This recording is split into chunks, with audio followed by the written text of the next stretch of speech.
there was a young basketball player who had dreams of becoming one of the greatest basketball players of all time. 17 years old, with the hunger, the motivation, and the desire to be the best possible basketball player that I could be. Did you set goals when you started in the NBA? Did you have goals at that point?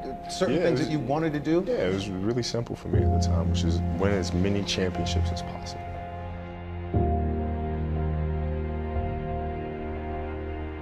I want more. I want to learn this thing some more. There's got to be another level, you know?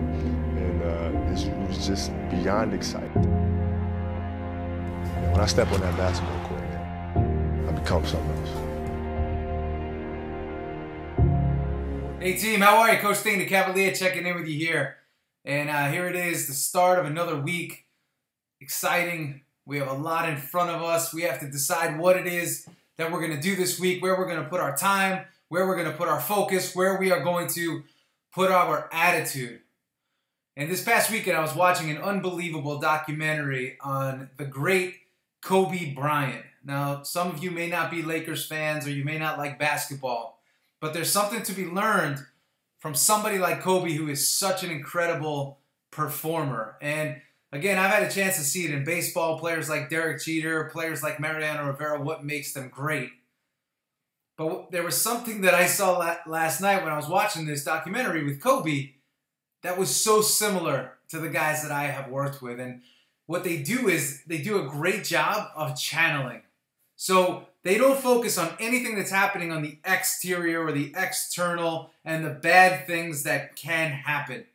Because what they do is they look at themselves as the dominating force. They make it happen. They make happen what they want and what they believe will happen.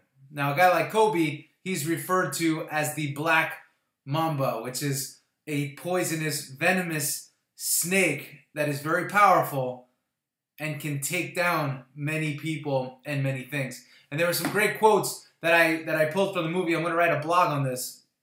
But he said, once I made the commitment to be one of the best ever, the game became everything to me. So how many things do we do in our life where we do them, but we're just doing them? It's not everything. It's not full commitment. It's not all in. It's not 100% effort, horsepower, and gut, right? There's a lot of things that many people do where they just go through the motions.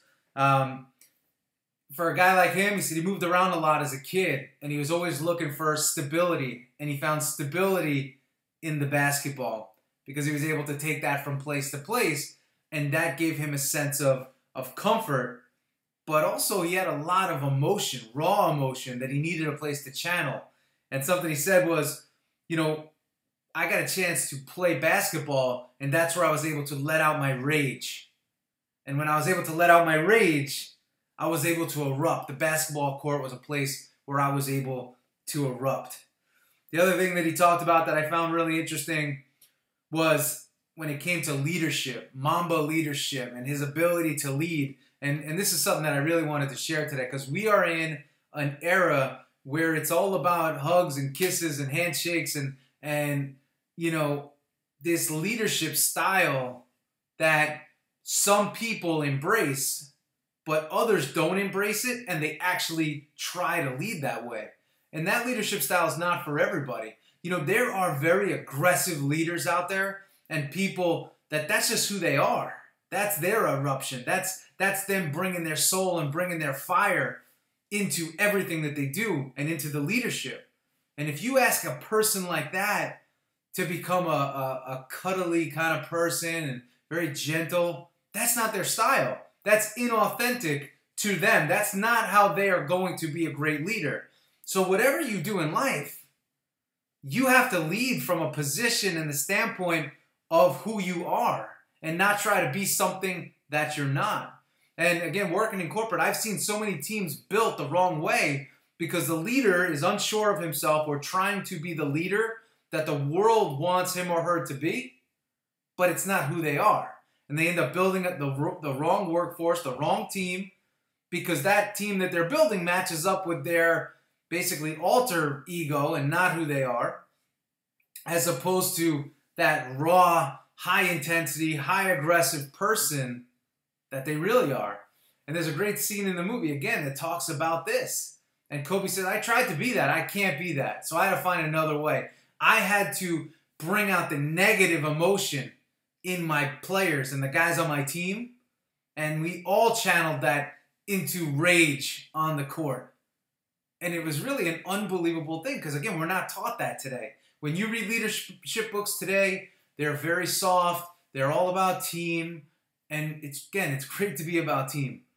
But you got to lead from the position of this is who I am.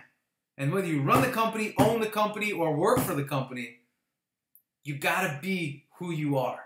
And that's my lesson this week. You have to be who you are. And don't change that. Yeah, there may be something in you that you feel needs to change and you desire to change that. That's different. But don't change just because everyone is saying change. Or this is now the social norms of leadership, so therefore you're going to change. I invite you this week to let out your mamba, to let out your rage, and to go out there and do what it is that you desire to do with the intensity and the juice and the focus and the passion that you have within you for that. Okay? That's real leadership. That's leading yourself. And leadership begins by leading yourself.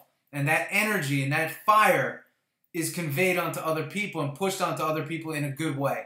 And then they pick it up and then they start running. And if they don't belong on the team. Okay? Very simple. So that's what I want to talk about. And I'll show some clips of Kobe this week, just some of the messaging and the way he puts it out there, the security that he has in himself.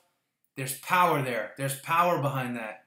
And there's power inside of you. Make sure you use it appropriately. Deploy that asset that you have and go get a great return on that asset of power that you have.